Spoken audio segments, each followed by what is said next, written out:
નમસ્કાર, આપ જોઈ રહ્યા છો સંદેશ ન્યૂઝ। લોકસભા 2024ની ચૂંટણીના ગુજરાતી મીડિયાના સૌથી મોટા શો સિંહાસનમાં આપનું સ્વાગત છે। હું છું નુપુર અને આજે સિંહાસન એક હાઈ પ્રોફાઇલ બેઠક જેની સૌથી વધારે ચર્ચા થાય છે એમાંની એક બેઠક એટલે કે બનાસકાંઠા બેઠક। અને બનાસકાંઠાનું એપી સેન્ટર એનું હાર્દ જિલ્લા મથક કહો કે પછી મુખ્ય મથક પાલનપુરમાં અત્યારે આપણે છીએ અને પાલનપુર વાસીઓ મોટી સંખ્યામાં અમારી સાથે જોડાયા છે। સૌથી પહેલાં તો આપ સૌનો ખૂબ ખૂબ આભાર કે અમારી સાથે સિંહાસન કાર્યક્રમની અંદર પાલનપુરની જનતા આપ અમારી સાથે જોડાયા છીએ। પાલનપુરની જ્યારે વાત કરીએ છીએ તો પાલનપુરની અંદર ઘણું બધું ઉતાર ચઢાવ યાદ આવે। અહીંયા આગળ પાણીની સમસ્યાઓ યાદ આવે, અહીંયા આગળ એ ખારો એક સૂકો પટ દેખાય છે એ યાદ આવે, સરહદી વિસ્તાર યાદ આવે, અહીંયા સુધી પાણી પહોંચાડવાના વાયદા યાદ આવે, અહીંયા ખેડૂતોને પડતી હાલાકી અને ખેડૂતો માટે થયેલા કામ પણ યાદ આવે। ઘણી બધી વાતો કરવી છે કારણ કે બનાસકાંઠા બેઠક એવી છે કે જ્યાં આગળ ગ્રામ્ય વિસ્તાર વધારે છે, શહેરી વિસ્તાર ઓછો છે। ગ્રામ્ય વિસ્તારમાં વસ્તી વધારે છે। તો ચર્ચાની શરૂઆત કરીએ અને સૌથી પહેલાં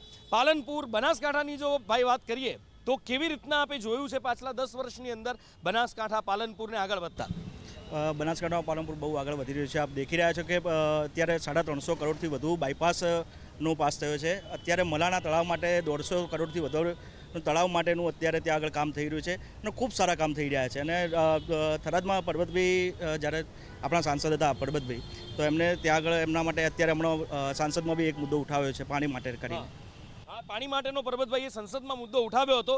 1500 ફૂટે ભૂગર્ભ જળ જતા રહ્યા છે।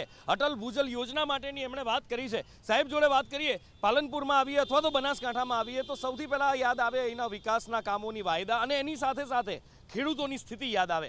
ખેડૂતો અહીંયા વધારે છે, ગ્રામ્ય વસ્તી આ જિલ્લાની અંદર આ બેઠકમાં વધારે છે, તો કેવી હાલત છે અહીંયા ખેડૂતોની યોજનાઓ પહોંચી હોય? આ તે ભારતીય જનતા પાર્ટીની માત્ર વાતો છે જે માત્ર એમની યોજનાઓ કાગળ ઉપર છે। આજની તારીખમાં ખેડૂત વર્ગ અને આમ પ્રજા અને વેપારી વર્ગ અત્યારે નારાજ છે ભારતીય જનતા પાર્ટીને। આ લોકસભાની ચૂંટણીમાં એ ખેડૂત કેટલો રાજી છે એ ખ્યાલ આવી જશે મતપેટી ઉપરથી। ઓકે, ખેડૂત રાજી નથી એવું કહેવામાં આવી રહ્યું છે, મતપેટી પરથી ખબર પડશે કે ખેડૂત કેટલો રાજી છે એ કહેવું છે સાહેબનું। આજે ભારતીય જનતા પાર્ટીમાં મોદી સાહેબની સરકારમાં ખેડૂતને દર 4 મહિને 2000 રૂપિયાનો હપ્તો આપવામાં આવે છે। જ્યારે પાણીની વાત કરીએ તો કસરાથી દાંતીવાડા પાઇપલાઇન હોય જ્યાં 1580 કરોડ કરતાં પણ વધારે બજેટ ખેડૂતોના પાણી માટે ફાળવેલું છે। મલાણાથી જે પાઇપલાઇન જે ધનપુરાથી ભરવાનું હતું તે 150 કરોડ કરતાં પણ વધારે ખેડૂતોને તળાવ ભરવા માટેની ગુજરાત સરકાર અને કેન્દ્ર સરકારે મંજૂરી આપી દીધી છે। અચ્છા, આ તળાવની કંઈક હમણાં આંદોલન ફરી પાછું થયું હતું ખેડૂતોનું, મલાણા તળાવ માટેનું જ ને? શેના માટે હતું એ? મલાણા તળાવ, કર્માવત તળાવ માટેનું। કર્માવતનું એ થઈ ગયું છે? હા, એના માટે પણ ગુજરાત સરકાર અને કેન્દ્ર સરકારે 700 કરોડ રૂપિયા પણ ફાળવી દીધા છે અને પ્રાથમિક મંજૂરી પણ આપી દીધી છે। અચ્છા, પ્રાથમિક મંજૂરી કર્માવત તળાવ માટેનો વિવાદ હતો, શરૂ થઈ ગયો છે અહીંયા આગળ કામકાજ, એવી વાત છે? આ જે ભાઈએ સામેવાળા ભાઈઓ જે વાત કરે છે કર્માવત તળાવ માટેનું, એના માટે અમારા વડગામના ધારાસભ્ય જિજ્ઞેશભાઈ મેવાણીએ અમારા ઉપવાસ કર્યા, આંદોલનો કર્યા, ત્યારે સરકારને મજબૂર થઈ અને કર્માવત તળાવને ભરવા માટેની પરમિશન આપી છે। અને એના પહેલાં બી જેટલી બી જળ યોજનાઓ થઈ એ કોંગ્રેસના સમયમાં સતત એની માગણીઓ હતી અને એ માગણીઓના ઉપર આ લોકો માત્ર ને માત્ર ખાલી ઓપનિંગ અને ફીતા કાપ્યા છે, પણ આજ દિન સુધી એ વસ્તુને અમલમાં લાવ્યા નથી। એનાથી ખેડૂતોના અંદર મોટો રોષ છે। અચ્છા, ખેડૂતોની અંદર રોષ હોવાની વાત છે, બીજી બાજુ ખેડૂતોને સંતોષ હોવાની વાત છે, પણ જ્યારે બનાસકાંઠાની વાત કરીએ તો ઉમેદવારોની ચર્ચા તો થવી જોઈએ કારણ કે અહીંયા પણ ઉમેદવારોની ચર્ચા પૂરજોશની અંદર ચાલી રહી છે। ગેનીબેન કોંગ્રેસમાંથી અને રેખાબેન ભારતીય જનતા પાર્ટીમાંથી, અને એની સાથે જે પ્રચારની અહીંયા આગળ એક રીત જોવા મળી રહી છે। ગેનીબેન ગામડે ગામડે જઈ રહ્યા છે, મામેરા માટેની વાત કરી રહ્યા છે અને મત માંગી રહ્યા છે। ગેનીબેનને 1995થી બનાસકાંઠાની રજની એમની માહિતી છે અને આજ સુધી એ રહે નિરંતર એ જીતાયા છે અને કઈ રીતે કામગીરી કરવી એમને એનો અનુભવ છે। જ્યારે સામે જે પક્ષે રેખાબેન આવે છે એમને કોઈ જાતનો અનુભવ નથી અને ભારતીય જનતા પાર્ટીના સદસ્ય પણ નથી રહ્યા, એટલે આ વખતે લાગે છે કે ગેનીબેનનો ભવ્ય વિજય પ્રાપ્ત થશે। બનાસની બેટી એક સૂત્ર આપીને ચર્ચા કરી રહ્યા છે। ગેનીબેન બનાસની બેટીનું સૂત્ર આપી અને એવું કહી રહ્યા છે કે 95થી સક્રિય છે, રજથી વાકેફ છે, સામેના ઉમેદવાર હજી નવા છે, એટલે એ રીતની વાત કરી રહ્યા છે। બનાસની બેટી ગેનીબેન છે જ નહીં, એ બનાસના બેન જે છે એ ગેનીબેન છે જ નહીં, એ રાહુલ ગાંધીના બેન છે। અને અમારા ઉમેદવાર જે રેખાબેન એ ગલબાભાઈના પુત્રી છે, જેને ડેરી ઉદ્યોગ અત્યારે બહુ મોટી જે બનાસકાંઠામાં વિકસ્યો છે, એના સ્થાપક છે અને એમના પુત્રી છે એ રહ્યા। બિલકુલ, ગલબા કાકાનું શંકરભાઈ પણ કહેતા હતા કે ઋણ ઉતારવાની વાત છે। આપને ખ્યાલ હોય તો બનાસકાંઠામાં એક નામ હતું બીકે ફોર બીકે, એ બીકે ગઢવી જ્યારે કોંગ્રેસમાં ટોપના નેતા હતા ત્યારે એ પોતે 4 વખત સંસદ બનેલા, કેન્દ્રના મંત્રી બનેલા. એ વખતે બનાસકાંઠાને માત્ર એક બીકે ફોર બીકે એટલે કોંગ્રેસનો ગઢ કહેવાતો. આજની તારીખમાં બનાસની બેન એટલે ગેનીબેન એ સૂત્ર સાકાર થશે અને પ્રજાનો અત્યારે સંપૂર્ણ અત્યારે હાલ ઉમેદવારી જાહેર થયા પછી આજે સતત એમના પ્રચારમાં પબ્લિકનો આમ જે ઉત્સાહ ઉમંગ જોવાથી કોંગ્રેસ 100% જીતશે આ સીટ ઉપર અને ભારતીય જનતા પાર્ટીને આ સીટ ગુમાવશે ત્યારે ખબર પડશે કે પ્રજા એમની સાથે નથી. ઓકે, તમે 2 મિનિટ અહીંયા આવો. આ બાજુથી ગેનીબેન માટેની વાત કરી રહ્યા છે સાહેબ, રેખાબેન માટેની વાત કરવા માટે એક વ્યક્તિ આગળ આવો, અહીંયા આગળ, અને અહીંયા આવો સાહેબ મારી જોડે. અનુભવ વર્સિસ યુવાન બંને જે પાર્ટીઓના ઉમેદવારો છે એના માટે વાત કરે છે. બનાસની બેન ગેનીબેન આ વખતે જીતવાના દાવા થઈ રહ્યા છે. ખોટી વાત છે, તદ્દન પાયા વિહોણી વાત છે. એ થશે જ નહીં. રેખાબેન ભવ્ય વિજય જીતવાના છે, 5 લાખની લીડથી જીતશે. અચ્છા, હવે આ ભારતીય જનતા પાર્ટી શિસ્તની વાતો કરે છે. અત્યારે આપણે એક પત્રકાર તરીકે આપણે પણ ખ્યાલ હશે કે બનાસકાંઠામાં જ્યારે લોકસભાના ઉમેદવારો માટે 70 જણની યાદી તૈયાર થઈ છે, તો 70 જણની યાદીના બાયોડેટા જોવા છતાં પણ જે હેલિકોપ્ટરથી જે ઉપરથી ઠોકી બેસાડવામાં આવ્યું, અહીંયા એવું કહેવાય છે કે શંકરભાઈ ચૌધરી સાહેબના આશીર્વાદના કારણે આ નામ જાહેર થયું છે. ત્યારે આમ પ્રજા અને ખાસ કરીને જે ભારતીય જનતા પાર્ટીના જે સાચા કાર્યકરો છે એમની અવગણના થઈ છે. એના કારણે અંદર એટલો રોષ છે કે જેનું પરિણામમાં જ ખ્યાલ આવશે કે બનાસકાંઠામાં ભાજપના ઉમેદવારનો કેટલો રોષ છે. અચ્છા, શું કહેશો? એ તો સમય દેખાડશે અને અત્યારે દેખી રહ્યા છો પૂરેપૂરો માહોલ કેસરીય માહોલ થઈ રહ્યો છે. આજે દેખી રહ્યા છો આપ કે ક્યાંય પણ જાઓ આપ તો એક રામ મંદિર અત્યારે જો જોરદાર અમારો જે થઈ રહ્યો છે ભાજપના પ્રતાપે છે. અને આજે હું તમને ચેલેન્જ મારીને કહું છું કે રેખાબેન જીતશે ને ભવ્ય વિજય થવાનો છે નિશ્ચય. અને અમારો ઉમેદવાર એક જ છે, કમળ છે. બીજું કોઈ ઉમેદવાર જ નથી અમારે. માત્ર એક કમળ. અચ્છા, બીજો કોઈ ઉમેદવાર જ નહીં? હા, ના, ઉમેદવાર બી અમારો છે. રેખાબેન શિક્ષિત છે પોતે અને અમે એમને જીતાડવાના જ છે અને ભવ્ય લીડથી જીતાડવાના છે. બીજા ઘણા બધા પ્રશ્નો પણ છે, સાહેબની જોડે વાત કરીએ પછી મારો પ્રશ્ન પૂછું. હા, ભારતીય જનતા પાર્ટીમાં પરિવાર ચાલે છે એવું સાબિત થઈ રહ્યું છે. એ સામેના વ્યક્તિઓ એવું કહે છે છેલ્લા 20 વર્ષથી ભારતીય જનતા પાર્ટીની અંદર બનાસકાંઠામાં માત્ર ને માત્ર પરિવારવાદના લોકો જ આવી રહ્યા છે. એનાથી સામેના પક્ષમાં પણ અસંતોષ છે. અને ઓકે, બનાસકાંઠાની અંદર ભારતીય જનતા પાર્ટીમાં પરિવારવાદ ચાલે છે. આમ તો પરિવારવાદનો આરોપ ભાજપ લગાવે છે કોંગ્રેસ પર, પણ અહીંયા બીજી બાજુથી કોંગ્રેસ તરફથી એવો આરોપ લાગી રહ્યો છે પરિવારવાદ ભારતીય જનતા પાર્ટીમાં બનાસકાંઠામાં ચાલે છે. કોણ જવાબ આપશે? પરિવારવાદ આપણે બધા જાણીએ છીએ કે છેલ્લા 70 વર્ષથી પરિવારવાદ કોણ ચલાવી રહ્યું છે? કોંગ્રેસ સરકાર જ ચલાવી રહી છે. ભાજપમાં એવું છે જ નહીં. અહીંયા આગળ જે અટલ ભૂજલ યોજના એ કેટલી કાર્યરત છે, અહીંયા આગળ કેટલા પાણીના તળ ઊંચા લાવવા પ્રયત્નો થઈ રહ્યા છે, એના માટેની પણ વાત કરવી જરૂરી છે. કોણ બોલશે આમાંથી અટલ ભૂજલ યોજના માટે? હાજી, આજે દેશના વડાપ્રધાનશ્રીએ જે અટલ ભૂજલ યોજના લાવી એના પછી ખેડૂતો માટે સતત ચિંતા કરી અને ખેડૂતો માટે નવી યોજનાઓ નવા પ્લાન બનાવી અને અટલ ભૂજલ યોજના છેવાડાના માનવી, છેવાડાના ખેડૂત સુધી, છેવાડાના ગામડે સુધી પહોંચે એના માટે માઇક્રો પ્લાનિંગ કરી અને દરેક ગામમાં આજે અટલ ભૂજલ યોજના દ્વારા કામ થતું હોય છે. અટલ ભૂજલ યોજનાનું કામ દરેક ગામમાં થાય છે એવું કહી રહ્યા છે. કોણ જવાબ આપશે આ બાજુ અટલ ભૂજલ યોજના માટે? હા સર. પાલનપુરમાં છેલ્લા 2.5 વર્ષથી અટલ ભૂગર્ભ યોજના હેઠળ જે ભૂંગળા નાખેલા છે એ ભૂંગળા એની એ પરિસ્થિતિમાં ખરાબ હાલતમાં પડ્યા છે અને જ્યારે બી ચાલુ કરવામાં આવશે ત્યારે નવો ખર્ચો એનો કરવામાં આવશે. આ એમનો ભ્રષ્ટાચાર છે. ઓકે, આ બાજુ કોણ કહેવા માંગશે ખેડૂતો માટેનો મુદ્દો? અરે આ પાલનપુરમાં ખાલી ઊભા રહેવા આવ્યા છો કે બોલવા આવ્યા છો? હા, ખેડૂતો માટેની સરકારે વાત કરી કે 2022 સુધી દરેક ખેડૂતની આવક અમે બમણી કરીશું. એક ખેડૂત લાઈન આપી દે કે જેની આવક બમણી થઈ હોય માત્ર ખેતીના આધારે. કોન્ટ્રાક્ટરો લઈને ખેડૂત બીજેથી કમાયો હોય એની વાત નથી. ખેતીના આધારે એક ખેડૂત એવો પાલનપુરની અંદર આ ઊભા એમાંથી એક ખેડૂત ઊભો થઈને કહી દે કે મારી આવક બમણી થઈ જાય, ઇન્કમટેક્સ રિટર્ન બતાવી દે એના. હવે વાત અહીંયા આગળ જ્યારે બનાસકાંઠાની અંદર હોઈએ તો બટેકાની ખેતી, કારણ કે હબ છે બટેકાનું. અહીંયા આગળ ડીસાના લાલ બટેકા વખણાય છે. ત્યાં સુધીની વાત થઈ છે કે મોટી કંપનીઓ આવે અને અહીંયા આગળ એક આખું ફાર્મ કોન્ટ્રાક્ટ તરીકે લઈ લે અને ખેડૂતોને ફાયદો થાય. બટેકાના ખેડૂતોની સ્થિતિ અહીંયા કેવી છે કોઈ આમાંથી બોલી શકે ખેડૂતો માટે? હા, આ વખતે બટાકામાં સારું ઉત્પાદન થયું છે. ખેડૂતોને સારામાં સારા ભાવ મળ્યા જે ક્યારેય મળ્યા નથી. એ ભાજપ સરકાર જ આપી શકે. શું ભાવ મળ્યો? 250 રૂપિયા ઉપર ભાવ મળ્યા, જે ખેડૂતો સારામાં સારો ભાવ મળી શકે છે. જો ખેડૂતોની વાત કરીએ આપણે સારામાં સારો જો ખેડૂત કોઈ હોય સુખી તો બનાસકાંઠા જિલ્લાનો ખેડૂત છે. બનાસકાંઠા જિલ્લો પશુપાલન સાથે અને ખેતી સાથે સંકળાયેલો જિલ્લો છે.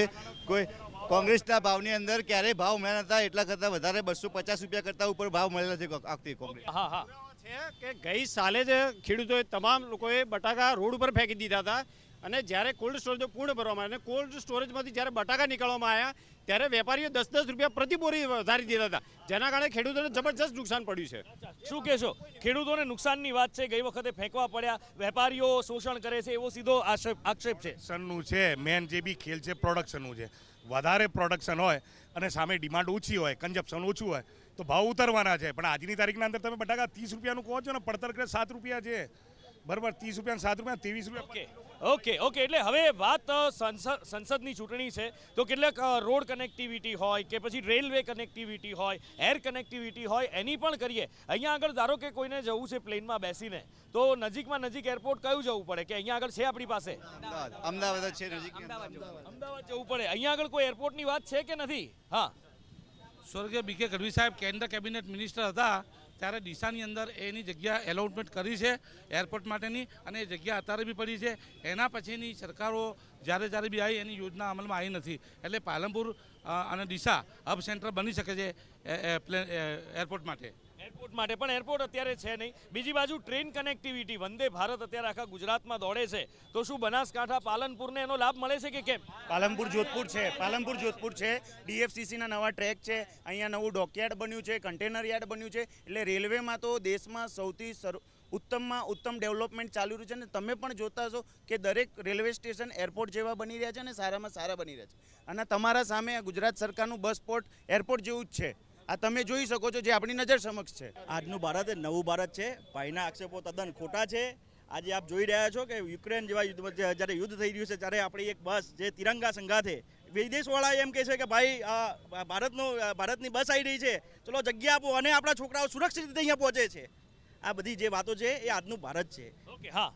જ્યારે 1995-2000ની સાલ એમની સરકાર હતી ત્યારે હાઈવેના કોઈ રોડ ક્લિયર હતા નહીં, અને રોડ પર ખાડા, મોટા ખાડા. 4 લાઇન પણ હતી નહીં, 6 લાઇન પણ હતી નહીં. કેમ આજે 6 લાઇન આવી ને 4 લાઇન આવી છે? ક્યારે? મોદી સરકાર આવી ત્યારે. જે અમારી પાલનપુરની મહત્વની સમસ્યા છે એરોમા સર્કલ ટ્રાફિક સમસ્યા, જે વર્ષોથી 2017માં પણ નીતિનભાઈ પટેલે 100 કરોડનો લોલીપોપ આપ્યો હતો. આજે 2024 આવી છે પણ હજી સુધી બ્રિજનું નિર્માણ પણ થયું નથી.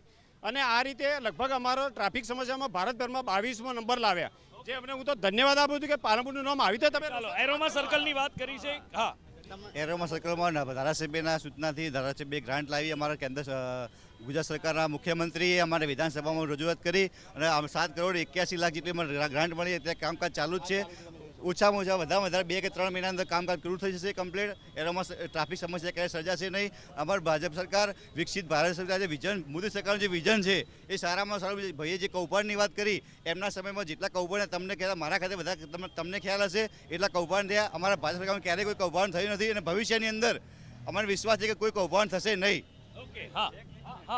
ભાઈ કૌભાંડની વાત કરીએ, પાલનપુર નગરપાલિકાનો જ આપણે દાખલો આપો છું કે અત્યારે ભાજપની બોડી છે. અત્યારે ગઈ સાલની જ વાત કરું છું, ગઈ સાલે બી ભાજપની બોડી હતી. એમાં નગરપાલિકાના પ્રમુખ એટલે મહિલા હતા, એમને ભ્રષ્ટાચારના કારણે એમને દૂર કરવામાં આવ્યા. એના પછી કારોબારી ચેરમેન પણ એમને ભ્રષ્ટાચારમાં એમના ઉપર આક્ષેપો થયા, તો એ જ ભારતીય જનતા પાર્ટીએ કારોબારી ચેરમેનને પણ બદલ્યા. તો આ સાબિત કરી આપે છે કે ભ્રષ્ટાચારની ખતબત્તી આ ભારતીય જનતા પાર્ટી એ નેતાઓ સાવરે છે એમને. અને એના ભાઈએ જે નગરપાલિકાની વાત કરી, છેલ્લા 15 વર્ષથી ભાજપ પાલનપુરની અંદર ભાજપ સાથે નગરપાલિકા આવે છે. એમના જો ભાજપ આવું કૌભાંડ કરતા હોય તો વારંવાર એમની સરકાર એમના ઉમેદવાર કેમ હારી જાય છે? એવું શું? એ સવાલ તો છે કે વારંવાર કેમ લાવે છે? હા. અહીંયા આવો. હા, દૂર કર્યા છે. ભ્રષ્ટાચાર કર્યો છે એના માટે એમની પાસે પ્રૂફ હતું, અને એની વિડીયો ક્લિપ ફરતી હતી પાલનપુર શહેરના મીડિયામાં પણ. અને પાલનપુરની આમ પ્રજાને જોયું કે ભારતીય જનતા પાર્ટીના ટકાવારીના ભાજપના હોદ્દેદારો કહેવા માંડ્યા કે ભાઈ અમને આટલા ટકાવારી ના મળે, એના કારણે આના ઉપર આ પૈસા આટલા ખાઈ ગયો. એ બીજ ઉપર ભારતીય જનતા પાર્ટી ઇમેજ લઈ લઈએ. પાલનપુર નગરપાલિકા કોઈ કૌભાંડ થઈ નથી. એમનું જે પાલનપુર તાલુકા પંચાયત જે કોંગ્રેસ હસ્તક હતું, એમના કોંગ્રેસના પ્રમુખે કૌભાંડ કર્યું અને એમને કોંગ્રેસ સરકારે એમને બરતરફ કરવા પડ્યા છે. કૌભાંડ એમના ત્યો થાય છે. ઓકે. તો આ જે બ્રિજ, તો આ 1 મિનિટ, આ જે બ્રિજ પડ્યો અને એની નીચે 2 યુવાનો દટાઈ ગયા, એ બ્રિજ પડ્યો તો શેના કારણે? કોઈ ટેકનિકલ મુદ્દો હશે, કોઈ એની તપાસ ચાલુ જ છે અત્યારે. તપાસ ચાલુ છે, ટેકનિકલ મુદ્દો. હા. આ બાજુથી સાહેબ કંઈક કહેવા માંગે છે. હા, એ પુલ જે પડ્યો એનું કારણ એક હતું કે સુરતની અંદર જે બ્લેક લિસ્ટ જાહેર થયો હતો, એ કોન્ટ્રાક્ટરને પાલનપુરના પુલનું કામ સોંપવામાં આવ્યું હતું, અને એના કારણે 2 નિર્દોષ માણસોનો ત્યાં ભોગ ગયો છે. અને હાલમાં પણ જાણવા મુજબ એ ફરીથી કોન્ટ્રાક્ટ એમને ને એમને પરત સોંપવામાં આવ્યો છે. ઓકે, હા હા હા હા. બ્રિજ પડ્યું હતું, બ્રિજ રોડ તો ચાલુ તો કર્યું નતું, બ્રિજ ચાલુ નતું થયું, 2 માણસો મર્યા છે, એનું મને દુઃખ છે. બરાબર, બ્રિજ ચાલુ નથી થયું કે ચાલુ બ્રિજ પડ્યું હોય છે. ટેકનિકલ કોઈ બી કારણે બ્રિજ પડી શકે છે. કામ ચાલતું હતું, હજી કામ ચાલતું હતું, હજી કામ ફાઇનલ થયું નથી. શું નામ સાહેબ તમારું? મારું નામ મોહમ્મદ રિઝવાન છે. મોહમ્મદ રિઝવાન. રિઝવાનભાઈ, તમને ખબર છે આવા ટેકનિકલ ફોલ્ટ ગુજરાતની અંદર ઘણા બધા શહેરોની અંદર ઘણા બધા બ્રિજમાં થયા છે.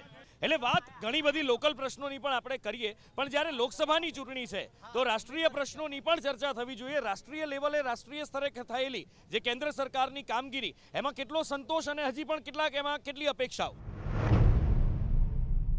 કાશ્મીરનો સડક તો મુદ્દો હતો, 370ની કલમ હટાવી તો મોદી સાહેબે હટાવી. રામ મંદિર બન્યું એ બી મોદી સાહેબે બનાવ્યું.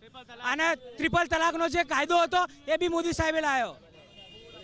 370ની કલમ હટાવી એ કહી રહ્યા છે. 370ની કલમ હટાવી, એક દેશ એક વિધાન, એ પ્રમાણેનો એક માહોલ બન્યો, અભિન્ન અંગ કાશ્મીર બન્યું. 370ની કલમ, પહેલું તો ભાઈને હું સમજાવી દઉં કે 370ની આખી કલમ હટી જ નથી. અંદરથી 4-5 પ્રાવધાન બદલવામાં આવ્યા છે. એ 4-5 પ્રાવધાન બદલ્યા બાદ લદ્દાખની આજે શું પરિસ્થિતિ છે, જે તમે 3 ઇડિયટની અંદર ફૂનસુક વાંગડું દેખતા હતા, એ વ્યક્તિ આજે ત્યાં આગળ 21 દિવસ સુધી ઉપવાસ કરે છે અને કહે છે કે આ 370 હટાયા પછી અહીંની જેટલું પણ નેચરલ જે વસ્તુ છે એ બધી જ તોડી પાડવામાં આવી છે અને ઉદ્યોગોના વિકાસના નામે લદ્દાખની પથારી ઘોર કરી નાખી છે. આ પહેલી વાત. બીજી વાત, મારા ભાઈ કોકે કીધું કે નગરપાલિકા એની કૌભાંડ કરતી નથી. હું ચેલેન્જ મારીને ભાઈને કહું છું, જે પણ ભાઈ બોલે આ ઉપાયમાંથી કોઈને પણ હું ચેલેન્જ મારીને કહું છું, આ બોર્ડની પાછળ હનુમાન દાદાની મૂર્તિ છે, ઉપર હાથ મૂકી અને સોગંદ ખાઈ લે કે નગરપાલિકા ભ્રષ્ટાચાર નથી કરતી. સોગંદ ખાઈને કહી દે, હું મોદી સાહેબની વાત નથી કરતો, પણ પાલનપુર નગરપાલિકા ભ્રષ્ટાચાર નથી કરતી, આ વાતમાં ક્યાંય દમ નથી. ઓકે ઓકે, હા, કોણ જવાબ આપશે? જય શ્રી રામ. જો સોગંદ ખાવી હતી તો જ્યારે રામ મંદિરનું જ્યારે નિર્માણ થયું, જ્યારે રામ મંદિરની પ્રતિષ્ઠા થઈ, ત્યારે તેમાં રામ મંદિરમાં પ્રતિષ્ઠા આવવા માંડતું હતું. બાકી જો હનુમાનજીની સોગંદ ખાવી હતી તો જ્યારે રામ મંદિરની પ્રતિષ્ઠા હતી ત્યારે સ્વીકાર્યું. રામ મંદિરનું નિમંત્રણ કેમ ના સ્વીકાર્યું કોંગ્રેસ પાર્ટીએ? રામ મંદિરનું નિમંત્રણ શા માટે ના સ્વીકાર્યું? સાહેબ, ભારતીય જનતા પાર્ટીનું શાસન 2014 પછી દિલ્હીમાં નરેન્દ્ર મોદીનું શાસન, કોંગ્રેસ એક પણ ભ્રષ્ટાચારનો આક્ષેપ કરી શકી નથી. એક પણ ભ્રષ્ટાચારનો આક્ષેપ. અને તમે મીડિયાએ જોયેલું છે 2004થી મનમોહનસિંહની સરકારે કોમનવેલ્થ કૌભાંડ, 2G કૌભાંડ, 3G કૌભાંડોની હાર મળા. એમના મંત્રીઓ જેલમાં. મોદી સરકાર ભ્રષ્ટાચારીઓને જેલ ભેગા કરી રહી છે. આ ભ્રષ્ટાચારીઓ હવે બચી શકે એમ નથી. એમના મુખ્યમંત્રીઓ જેલમાં છે, એમના મંત્રીઓ જેલમાં છે, એમની કેબિનેટ, આખી મંત્રીમંડળ જેલમાં છે. ત્યારે આ ભ્રષ્ટાચારીઓ એમની સંપત્તિ બચાવવા હવાથી મારી રહ્યા છે અને 40 ચોર ભેગા થઈ અને અત્યારે મોદી સામે પડ્યા છે. ઓકે ઓકે ઓકે, એક જવાબ લઈ લઈએ ખાલી. હા, તમે બોલો. અત્યારે આપણે મોદી સાહેબ તો ચૂંટણી લડે, રાહુલ ગાંધી બી ચૂંટણી લડે. આપણે અત્યારે એ જોવાનું રહ્યું કે બનાસકાંઠા માટે રેખાબેન શું કામ કરશે. મોદી સાહેબ અહીંયા તાકવા નહીં આવે. રેખાબેન જીતીને આવશે, શું કામ કરશે? જ્ઞાનીબેન જીતીને આવશે તો શું કામ કરશે? એ તમે પૂછો કે રેખાબેન અત્યારે ચૂંટણી લડવા માંગે છે, મેન્ડેટ આપશે અને જાહેર કર્યા છે, તો રેખાબેન શું કરશે બનાસકાંઠા માટે? એ તમને પહેલા એમને પૂછો. કોણ જવાબ આપશે? રેખાબેન શું કરશે એ સવાલ છે. હા, પહેલા વસ્તુ એ કે રેખાબેન શિક્ષિત વર્ગ છે. શિક્ષિતમાં એમને એક ગલબાબા પુત્રી છે અને આજ સુધી પણ એમને બધા શિક્ષિત કાર્યો કર્યા છે, એમને ખ્યાલ નહીં હોય. અને એના આજ પછી પણ જ્યારે લોકસભાની અંદર જીતીને આવશે ત્યારે પણ શિક્ષણ માટે બધા કાર્યો થવાના છે. ઓકે, જ્ઞાનીબેન જો આવશે તો શું કામ કરશે એ સવાલ હવે મારે તમને પણ પૂછવો રહ્યો. કોણ જવાબ આપશે? આજે વાત થઈ કે હમણાં ઉદ્યોગો માટે તો જ્ઞાનીબેન શું કરશે એ સવાલ છે. જો જીતીને આવે તો જ્ઞાનીબેને 1995 થી કરતા આવ્યા છે વર્ક, ત્યારે એ વારંવાર જીતીને આવે છે. શું કરશે જો જીતીને આવે તો? બનાસકાંઠા જિલ્લા માટેના જે પાણીના તળ ઊંડા ગયા છે, જે 14 તાલુકા અને 6 શહેરો છે, એના માટેની નહેરોની વ્યવસ્થા કરશે. અને રોજ નહેરોમાંથી વીજળી ચોરી અને કોની સંસ્થામાં પાણી ગયું, એ કોને એ પાણી લઈ ગયું, ચોરી, વીજળીની ચોરી કરી, એ મહત્વનું છે. એ કોને કર્યું વિચારવાનું છે. હાજી કરીને આ જે વાત થઈ કે જે પાણીના તળ ઊંડા ગયા છે, બીજા 1-2 પ્રોપર. ઓકે, જો રેખાબેન જીતે તો કેટલી લીડની વાત કરો છો? ગેનીબેન જીતે તો કેટલી લીડ? 5 લાખની વાત છોડો. કેટલી મિનિમમ 2 લાખથી ગિનીબેન જીતશે. 2 લાખ. ઓકે સાહેબ, સમયનો અભાવ છે. સમય ઘણું બધું આપણે ચર્ચા કરવા બેસીએ તો કદાચ આખો દિવસ ઓછો પડે એટલી બધી ચર્ચા બનાસકાંઠાની આ બેઠક માટે થઈ શકે છે. ચૂંટણીનો માહોલ જામેલો છે અહીંયા આગળ, અને અહીંયા દેખાય છે જે લોકો અહીંયા ભેગા થયા છે બનાસકાંઠાના પાલનપુરના લોકો અલગ અલગ ગામથી પણ આપણી સાથે જોડાવા માટે આવ્યા. સૌથી પહેલા તો આપ સૌનો ખૂબ ખૂબ આભાર. Thank you so much. સમય આપણાથી સૌથી ઉપર છે.